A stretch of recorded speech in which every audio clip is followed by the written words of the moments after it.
Welcome to Scoop World Order. It is Monday. It is game week. We are about to have the foot hit the ball on Saturday. People have been dying for this Saturday to come. 3:30 CBS, about a 31-point favorite, playing at Bloomington. The Indiana Hoosiers are on deck.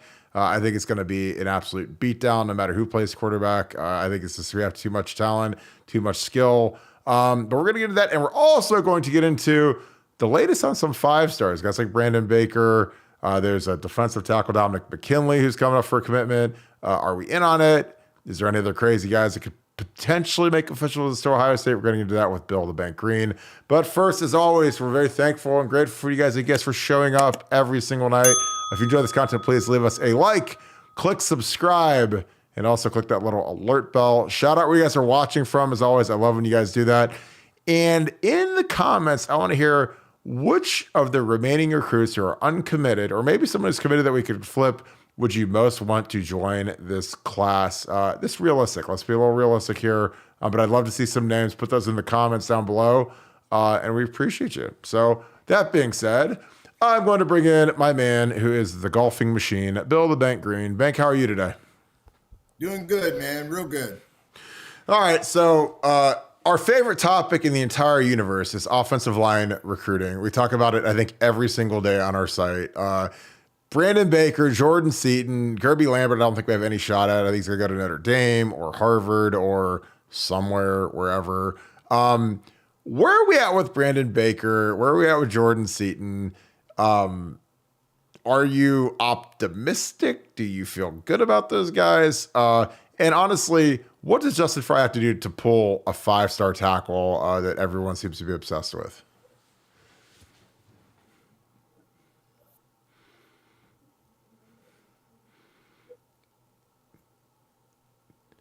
Thank you there. Yeah, with All right. Jordan Seaton, I think there's a. Yeah, you don't hear me? No, you're good. You're perfect. Go ahead and roll. Oh, okay. Yeah, with Jordan Seaton, I think there's a pulse there, but not much more than that. I don't think they're getting Jordan Seaton. With Brandon Baker, I do think they're getting Brandon Baker. Texas has now thrown their hat in the ring, and Texas NIL is powerful. I liked it better when it was Ohio State versus Oregon. I like that matchup better. Now that Texas has jumped in there, not quite as optimistic, but I still think Ohio State's going to get him. It makes a lot of sense. Justin Fry's had that relationship for a while now with Baker, and I think it makes a lot of sense. There's openings at Ohio State for sure for him to get early playing time, and they've been recruiting him for a while. They've been on him hard, and Texas is new. Ohio State's been there the whole time. So I think they're going to get him. So I would say Jordan Seaton's a long shot. Brandon Baker, I think they're the favorite to get him. I think they're going to get him. Do you think that he is a guy that can start early as a freshman? Again, Luke Montgomery is a guy that I think has made major headways. Me and you watched him at camp a few years ago. I thought he was a tackle all day. Is he the kind of guy? Yeah. I mean, I think Brandon physically is more imposing than Luke. I think Luke is a fantastic athlete for his size. Is he the kind of guy that can play early, play as a freshman potentially, at a position where we need an injection of talent? Yeah, no doubt. I do think Brandon Baker can play early. I don't know if he starts and he's the guy you're leaning on, but I think he would be on the same trajectory as Luke Montgomery, where he's in the mix to play, and if he backs up and gets a lot of PT and then takes over, as a sophomore. I think that probably makes more sense. But I think he would blow by most of the tackles that are on that roster now. Fitzpatrick, Zen, those guys better get a lot better because Brandon Baker's really good. I think he's the best O-lineman in the country. So those guys better get better. Luke is probably primed to start next year. Simmons, be back.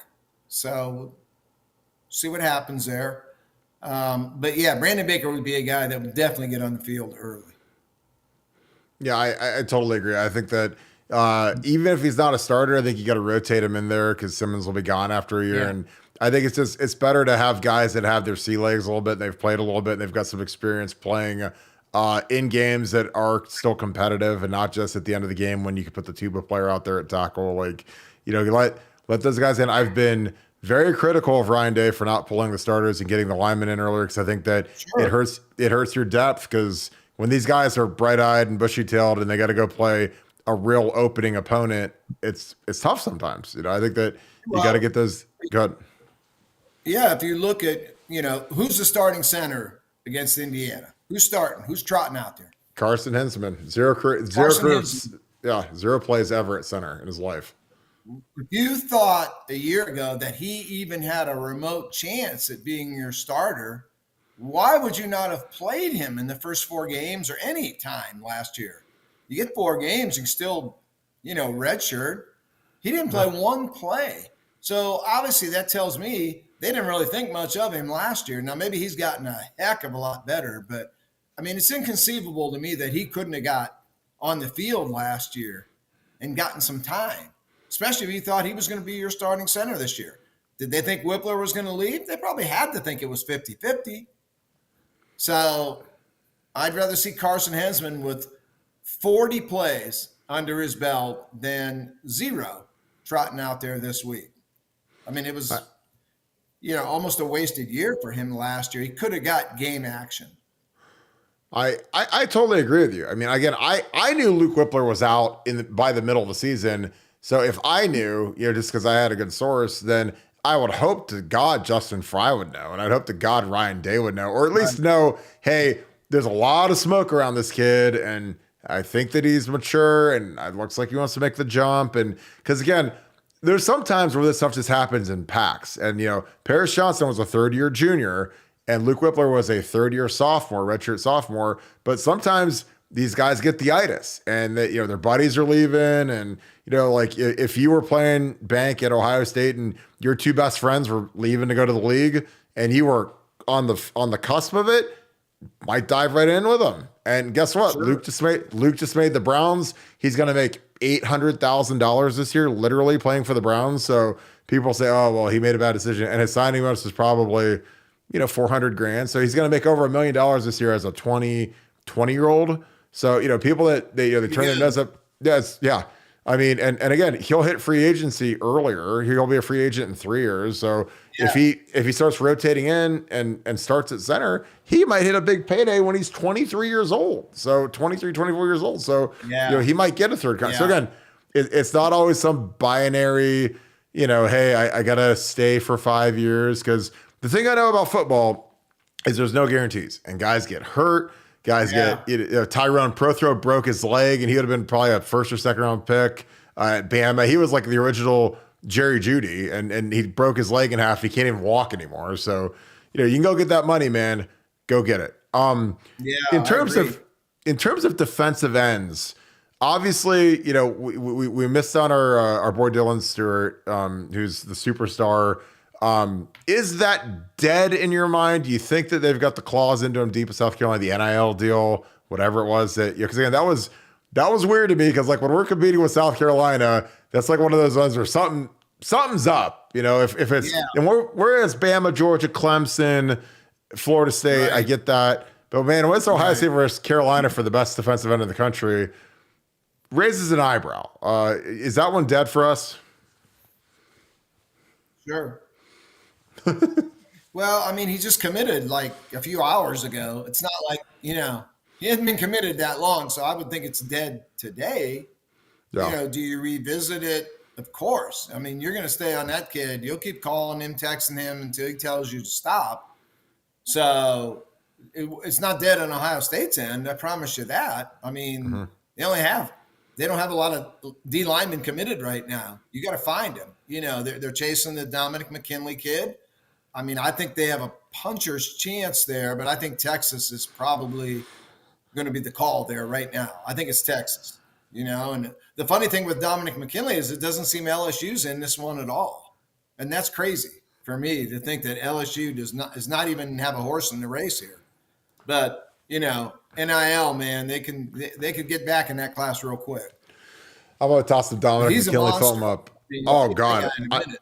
We watched this film probably a month or two ago when he was on the radar heavy. He took an official to Ohio State, and I mean, here he's getting a pick. I mean, look at him run.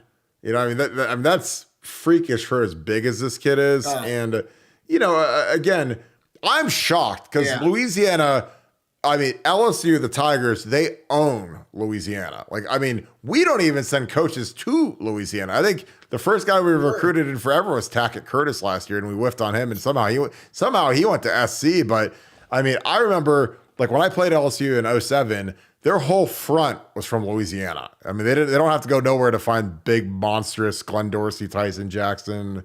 The list goes Yeah, on and on. Brockers, these guys that have been first round picks. But yeah, I mean, so you think we got a puncher's chance at this kid again? The NIL thing is scary. I do. I do. Like what? Yeah, he's a freaky athlete. But Texas, I mean, Texas getting in. I mean, it Yeah, was gonna well, go ahead. oh, he's going to get paid, But when you eliminate LSU, and it seems like LSU is not even in this thing, if you take them out of the equation, then it's a free for all. Then, but I think Texas is in the right spot right now, and it's going to be hard to beat them in NIL money. They're going to be very hard to beat. Yeah, So, and why would LSU not be his favorite team? Something's wrong there.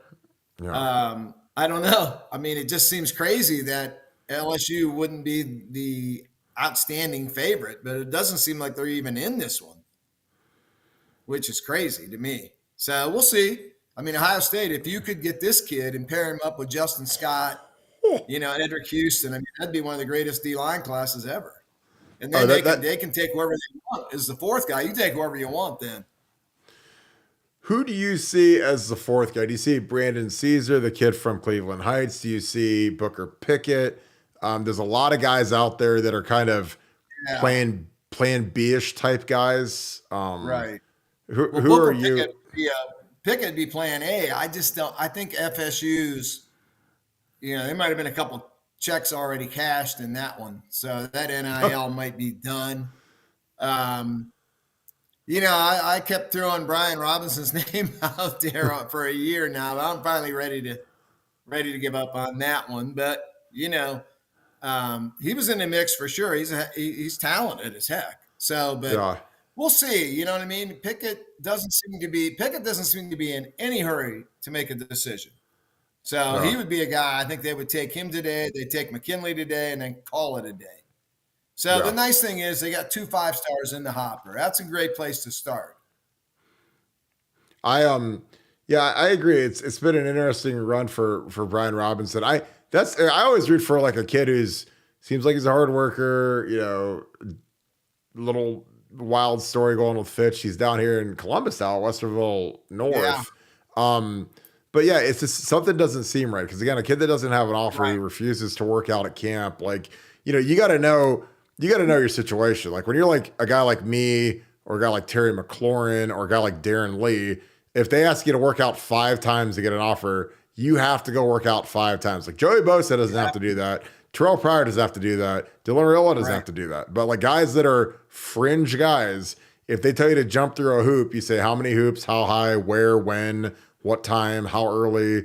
There's no, hey, maybe next time I'll work out. Hey, I'm gonna leave my spikes in the car and maybe just peacock around at the Yeah. thing. Because again, that if there's one thing that coaches hate, it's guys that show up to camp and they don't work out unless they're that dude, unless they're that 5 star. I mean, Dennis Finley, I'll never forget him from Cass Tech, was a kid that we liked. His film was okay. But I wasn't sold on him because I thought he was a low motor kid. And he literally showed up to camp and didn't bring spikes. And that was the Cass Tech day when I took those guys out on the golf cart and literally the coach Jermaine was the best. He's like, that was the greatest tour I've ever Yeah. had in my life. It was amazing. And like Dennis Finley, I was like, are you gonna hey, we're gonna do our drills now. Are you gonna work out? And oh, I didn't bring any spikes. I just got sandals on. And I'm like you're not Laramie Tunsil, dude. You got to go get your spikes on and let's go to Right. work now. So again, some of these kids they just don't have self-awareness, which is sad because it costs them an opportunity to potentially play for Yeah. a top 5 school. I mean it's easy to get that Michigan State offer. It's hard to get Ohio State, Georgia, Bama. That's a different that's staying at the Cosmopolitan. That ain't the Motel 6. So Yeah. Well, Well, Brian, I think I was at camp when Brian Robinson was there. Talked to Brian. I talked to his dad, and I think it was dad kind of overrating where his son actually is. And we all love our kids. I mean, that's who we are as dads, but yet you have to be realistic too. And, the dad was kind of telling me, like, well, he's got this offer, he's got this, he's number 5 in the country. I said, do you have an offer yet here? No. Do you want to offer here? Yes. Well, you better run to the car and get your spikes. You know what I mean? Let's go. I don't care if you're the number 1 DN. You do not have an offer here. So you're not the number 1 guy to them. You know what I mean? So I think Brian got, I think his dad was kind of naive to the recruiting process and looking more at rankings and offers he had and thinking that Ohio State would go by that. Well, they ain't going by that. no, They're going to go by God, what no. you show them. And it didn't work out, so they didn't care that he was a 4-star. They didn't care about he's ranked ahead of this guy, behind this guy, or we got 17 offers already. So they don't care. You don't have an offer here. So you have to do some things. You have to work out. Might have to come back and work out next week. But I just think that dad was naive to the process. And I think it probably cost him because Brian's good. Brian can play. Mm-hmm. Well, and my counter to that is, and again, I'm the only guy on the beat other than Zach Smith who sat in the recruiting meetings with Urban Meyer and Mark Pantoni and Sam Drayton, Mike Vrabel, Fickle, and how they grade stuff is the tape, get them to camp. There's some guys that they're called 1+1 or 1-. A 1+ is Joey Bosa. Offer him full steam ahead, go get him right now. A 1 is like Brian, you give him the soft offer, maybe get him to camp, evaluate him. And a 1- is he can't play. That's the rating system. So like he's clearly a 1 who thinks he's a 1+. And dude, like if you're that good, come kill these tackles. Come kill them in the one passage. Come kill them. Go light up the Armstrong brothers. Go light up Mark Nave. Go light up whoever they put in front of you. Because again, me and you stood there, and if we can watch Shamar Stewart work out, and he was so good that they had to. They had hard too. They had to pull him out of the drills because they were scared he's going to kill somebody. He was that good. So be that he wasn't guy. Just working out. It wasn't just a soft workout for him. No. He was there like it was the Super Bowl. Oh God, he was there, and he had an offer. He didn't need to prove anything. No, but oh my God. I mean, he was there like his life depended on it. That was one of the best workouts I've ever seen. I've been to Ohio State camp for over 20 years. It's one of the best workouts I've ever seen. Yeah. So that's the difference. That's the difference there. There's a Shamar Stewart way of doing things, and then there was the Brian Robinson way of doing things that, it didn't work out for him. Yeah. And again, this is just, again, this isn't denigrating, Brian. I hope he has a great career and he does great things. I mean, again, I root for Ohio kids wholeheartedly, but it's just, some of these kids, man, I'm like, when you come to that camp and you got to earn an offer like Terry McLaurin did, like Darren Lee did, like I did, like Brian Hartline did, you got to come to camp 2-3 times and work, and you got to go out there and just murder everybody in your path to get that offer. Like, hey, that's what it is what it is. And honestly, you know why you have to do that? It's because your tape's not good enough. If your tape's amazing, then they'll give you that. Yeah, exactly. And that's my tape. Isn't good enough. Yeah. And honestly, my tape in high school was crap as a junior. So it's like, guess what? I had to go kill everybody at camp and murder them and go take that offer. And again, that's fine. Again, but when you sit and evaluate these guys, like again, the people that think that the big sites, the 247s on threes, rivals, like those are just kind of like a starting point. And then you have the Mark Pantoni, Urban Meyer, Ryan Day position coach ratings. Like they have a whole big board in their main staff room. And those are the real ratings. It's not what Simmons or those guys say. Cause again, I was in there when we had Derek Greene was the unanimous #1 running back in the country, 5-star all world from Virginia. And we sat and watched him, and he's a good player. I mean, he's a 1+, but we watched Ezekiel Elliott, and Ezekiel was playing against, it was like Division 7 Missouri ball, but he ran for 280 yards every game, 5 touchdowns, murdered people. And then we watched Derek Green's film, and Derek Greene looked physically imposing, but he didn't dominate terrible competition in Virginia. I mean, he'd have 20 carries for 77 yards and a touchdown. And I'm like, and so that was a big thing that Mark Pantoni said that was one of the smartest things ever, is that he doesn't dominate against bad competition. He doesn't dominate against bad ball. Like, I mean, and Ezekiel, if you're Ezekiel and you're at a little Christian school in Missouri, he dominated. You can't always, if your parents send you to a D7 Christian school or whatever, you can't control who they put in front of you, but you better dominate them if you're not playing against St. Ed's and St. Thomas Aquinas and Bosco and all these powerhouses. So, again, I hope that if anyone listens to this and they have a young kid who's come up in the ranks to do the recruiting, you are what your offers say you are. It's not what Rivals or 247 Round 3. And those guys do a great job, but I'm just telling you, like, their ratings are just the start. They're the small little starting point. That's like an anecdotal, hey, we better watch film on these guys that they deemed 5 stars, I mean, you sat in those meetings back. I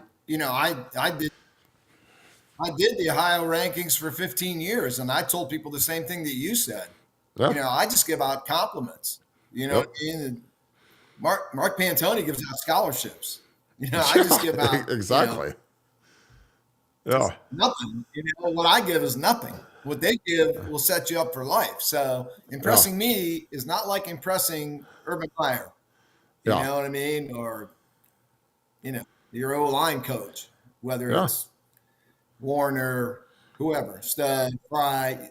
If you're an O-lineman, that's the dude you have to impress. Not me. Doesn't matter what I say about you, to them. Yeah. So, and honestly, like, for you only can do so much at an eval. You can go watch them at a scrimmage, go watch them at a camp, go watch them at a game, but you're not actually working with the kid. Like, I worked with like Pat Elflein, and Pat Elflein was like one of the most prideful kids, a tough kid, just got put on IR this year. He's going to make $3 million to not play football, and he's on year 9 in the league. And, that was a kid that he wasn't rated very high. But if you go back and look at what he did, 2-time All-American, won the Remington Award, drafted in like the 2nd round. He's been in the league for like 9 years now. So, I mean, or 7 or 8 years, whatever it is. It's like, that was a guy that we liked a lot better than the evaluators did, because again, we get to dig a lot deeper than evaluators do, because we're literally coaching the kid and we're putting him on the board and we're seeing, how's his cognitive side? What's his high school coach say about him? And it's, you get in deep with these high school coaches, they'll tell you the truth. Like, hey, are we missing on this kid? There's some kids, God, who was the quarterback that went to Notre Dame? He's a little kid. We didn't take him. And the high school coach literally said, you're not missing anything. Malik Zaire, he literally said, he literally said to one of our coaches that, he's a good kid. He does well, but is he that top drawer guy that's going to win you a national title? Probably not. And guess what happened? And Malik was a really nice kid, obviously a local kid, but how did his college career pan out? Because that's what you're projecting is, it's not what they did in high school. It's how good can they translate into the college and then potentially into the NFL. Because there is projecting involved. Like, a lot of these kids, they're not finished products, especially when they're not receivers, quarterbacks. Because the 7-on-7 game has made receivers and quarterbacks so much further advanced than they were 20 years ago, 15 years ago. That's why Carnell Tate can show up and be our 3rd best wide receiver the second he gets here. And these quarterbacks, TJ Stroud can come in as a freshman and be competitive. And Quinn Ewers can come in as a reclassified kid and be just light up our defense on scout team and that kind of thing.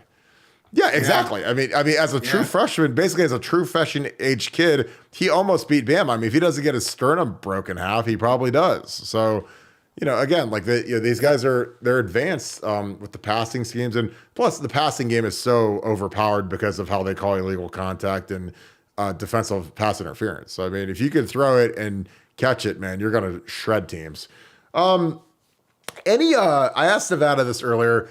What are your biggest concerns going into week 1? I know that you haven't done your deep dive yet. You always put that on BuckeyesCoop.com. Yeah. What are a couple things you're worried about? We talked about the special teams, the O-line, the quarterbacks.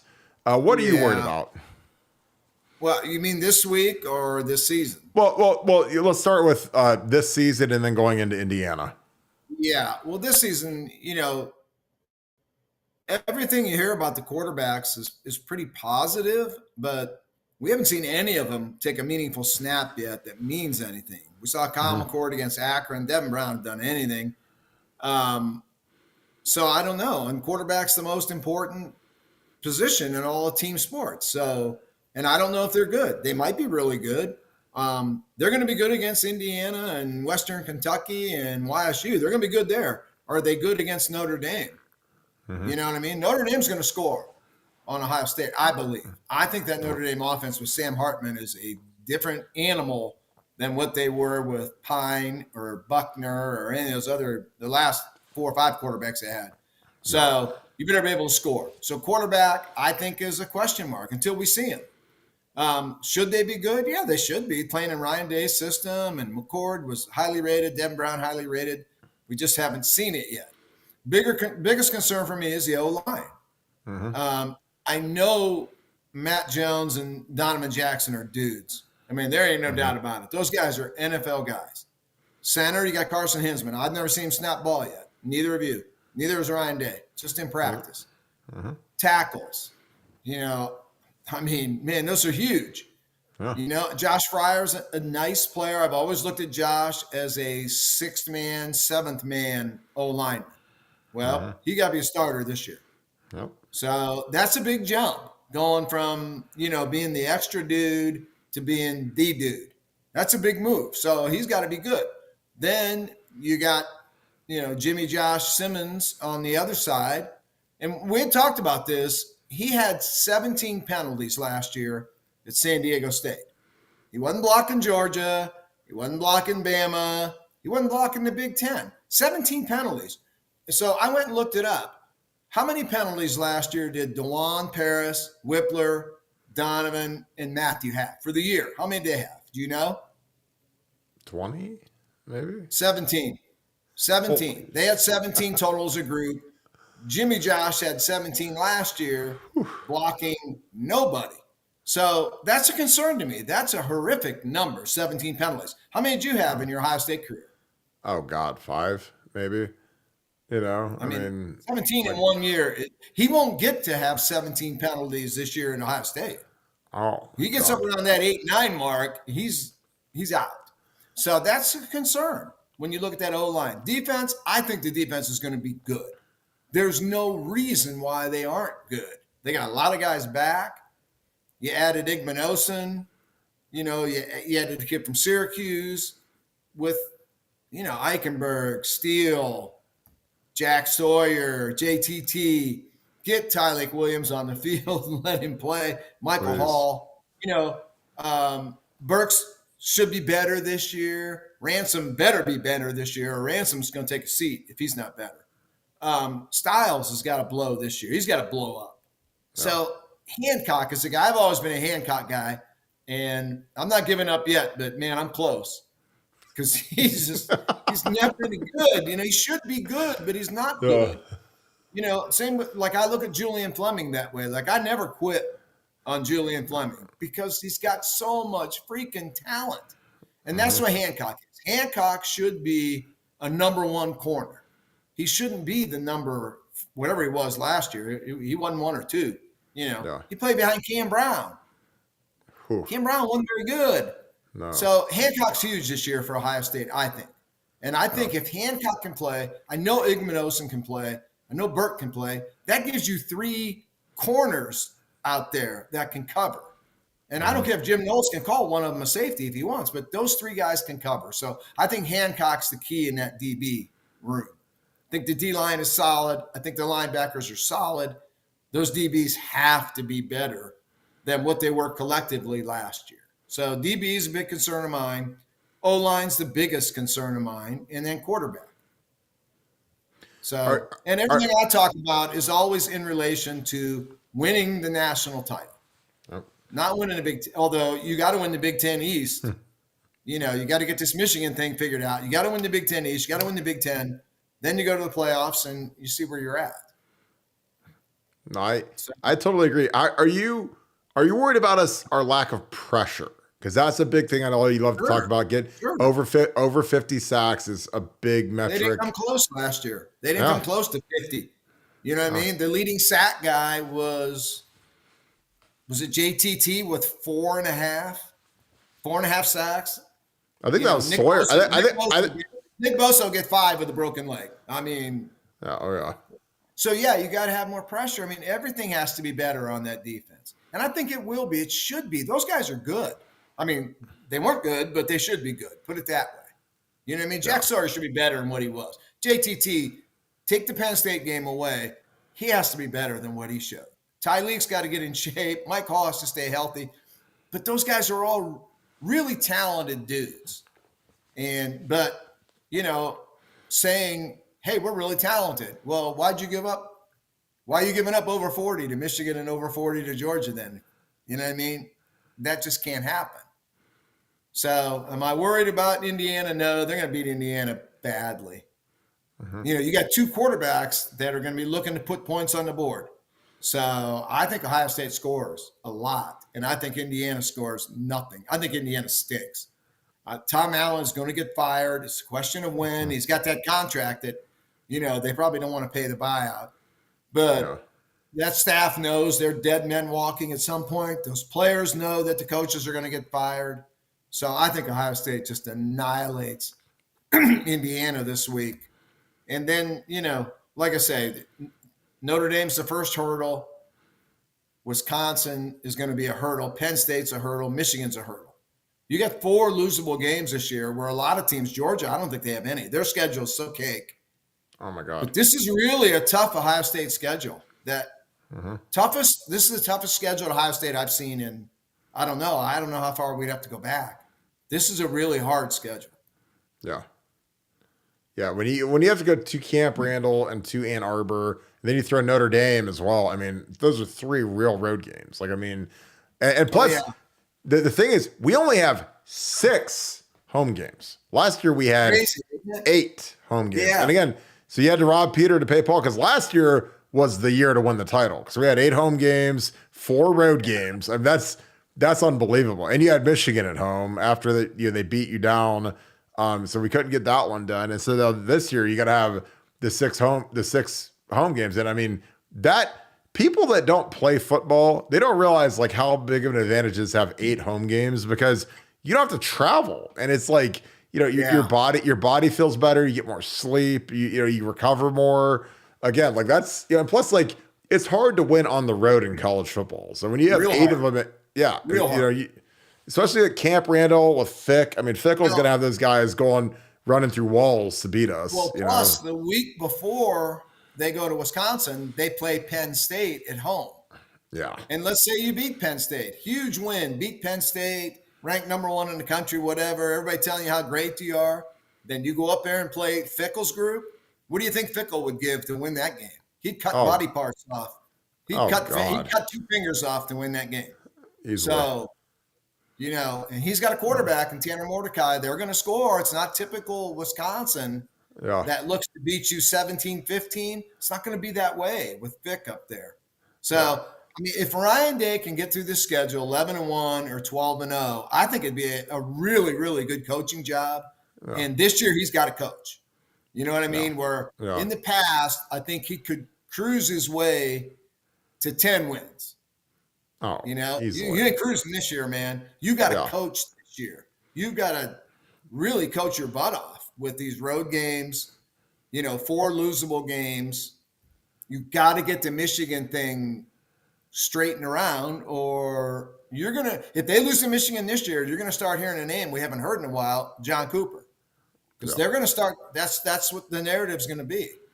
So this is a huge year for Ryan Day. And I think if he cranks out an 11-1 or a 12-0, wins the Big Ten, goes to the playoffs, that's a heck of a year with this crew. He doesn't have the team this year he had last year. There are a lot of guys from last year's team. You know where they're playing? They're playing on Sundays. A lot of Sunday players walked out the door. Yeah. I mean, like last year, like I said, last year was your year. You had 8. You had the highest drafted quarterback that we've ever had in CJ. You tied Art Slater 2 overall. He's going to start for the Texans.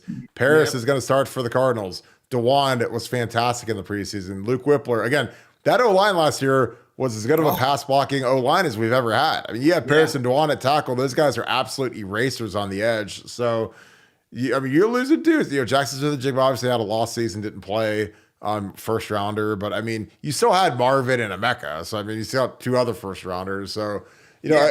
again, like you say you don't have to coach. Yeah, like when you've got Stroud and Marvin and Paris and Dewan, and you can call it 70 passes and not give up any sacks because you're so good at pass blocking. Like, yeah, and you're at home. So I mean, you got eight games where you Right. have no Right. noise on offense. So I mean, you can operate smooth and but again, like you said, I think this is a year where some of these coaches really got to earn their money because I'm telling you, like they got I like agree. this year, Justin Fry, who I love and I've known for a long time, you ain't got Paris and Dewan no more. You got to coach up these tackles. I mean, Jimmy Josh Yeah. Simmons has never played left tackle in a real game before. He was a right tackle at San Diego State. He was a right tackle in high school.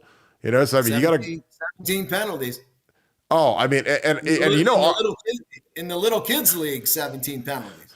yeah, In the little boys league. I mean, can you imagine our fan base if he has 17 penalties in a season? Like, Well, I he mean, won't get 17. He won't get 17. no, He'll get benched at 8, 9, 10. So he ain't going to get to 17. But yeah, I mean, that's concerning. yeah, It's really concerning. yeah. I mean, And maybe he'll be great. Maybe he'll be great. But like you said, Justin Fry, I thought did a great job last year. But he was handed. He was handed PJ, some diamonds, man. No, he oh didn't screw God, it up. He yeah, didn't screw it up.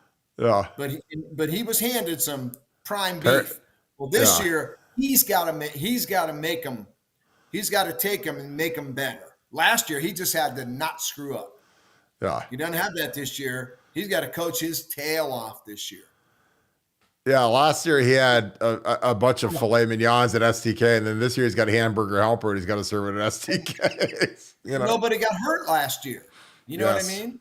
Mm-hmm. He didn't have Paris blow a knee out week 2, Whippler go down week 5, Donovan Jackson go out week 8. There are schools that have that. Ohio State has had years where the injury bug hits the O-line, and then, man, you got a problem at that point. Oh, yeah. That didn't happen last year. He had 5 NFL guys that stayed healthy all year. Yeah. He got that this year, man. He's got to coach his tail off this year. I think they all do. Like you said, this is really a coaching year for Ohio State. They don't have what they've had in the past where you have maybe 2 losable games, but you're even more talented than those 2 teams, superior experience, everything. They don't have that this year. Talent, yes, a lot of inexperience. Yeah. I mean, in a real rough schedule. I don't think people realize this is a nasty schedule. yeah. Nasty. Yeah. Well, I agree. And honestly, it reminds me of the 14 season. I know I'm not saying that it's going to a national title, but it's like you got a lot of inexperience on the O-line. That was when we were starting Daryl Baldwin and Billy Price as a freshman, and you got Jacoby Boren, and you got Taylor Decker was about the only thing we had locked in, and that's kind of what Donovan Jackson is. And then you got JT because Braxton Miller blew his shoulder out throwing the ball, so you're starting JT, and we got out there and played Navy and stink it up and give up. That was a tough game for Ohio State. I think Ezekiel Elliott had 12 carries for 44 yards in that game. Yeah, exactly. And then the next week you come home, so we'll get healthy, against Virginia Tech. No. Yeah. And at that point, I mean, you thought it's going to be a 6-6 season. Oh, and God. They just never lost again. No, it was the greatest. I mean, it could have been the greatest coaching job in Ohio State history. Because, Amazing coaching job. You go from stinking it up against Virginia Tech, and I was at that game, and I was like, thank God I'm not going to be in that staff meeting on Sunday because Urban is going to blow the top off this place, and it is going to be the dragon is circling the castle with the fire coming out of the nose, and But again, that was Tom Herman and those guys, Ed Warner, those guys got those guys coached up, and again. Those are the ones. That's where you earn your money. You earn your strips. Like coaching Paris and Dewan is like, okay, PJ, go out and erase that guy, and Dewan, you erase that guy, and then all of a sudden it's just like, oh, well, I'm a good coach. I'm a heck of a coach. Yeah, I know. but that's just, it is what it is. Well, any final thoughts? We'll wrap this thing up. Great episode today, Bank. Any final thoughts as we get into Indiana week? Yeah, the final thoughts would be Brandon Baker, who they need. Brandon Baker. The O-line group, they've got committed. They have, the 3 Ohio kids who may be really good. They may not be really. We don't know what they are. They seem like projects to me. Ian Moore, I think, is really good, but it's not enough. You know what I mean? If you would look at this group four, and if the Ohio State DBs were similarly ranked to these guys, you'd be really upset about it. If the D line would be this type, you'd be really upset about it. So, they need Brandon Baker really, really bad. He takes this group from average or a little above average to exceptional. Add Brandon Baker to Ian Moore, then you got the 3 projects and hope you hit on one of them. And that's a heck of a class. So Brandon Baker is someone I would keep an eye on. I think they're getting him too. And then, man, the McKinley kid, you'd rob Dairy Marts to get that kid. Woo. I mean, you'd do anything to get that kid. But man, wow. Perry, man, put him with Justin Scott and Edric Houston, and you got the best D-line recruited class ever. Those 3, and I don't care who you add after that. Yeah. Add anybody as a 4. So Brandon Baker, I think they're getting.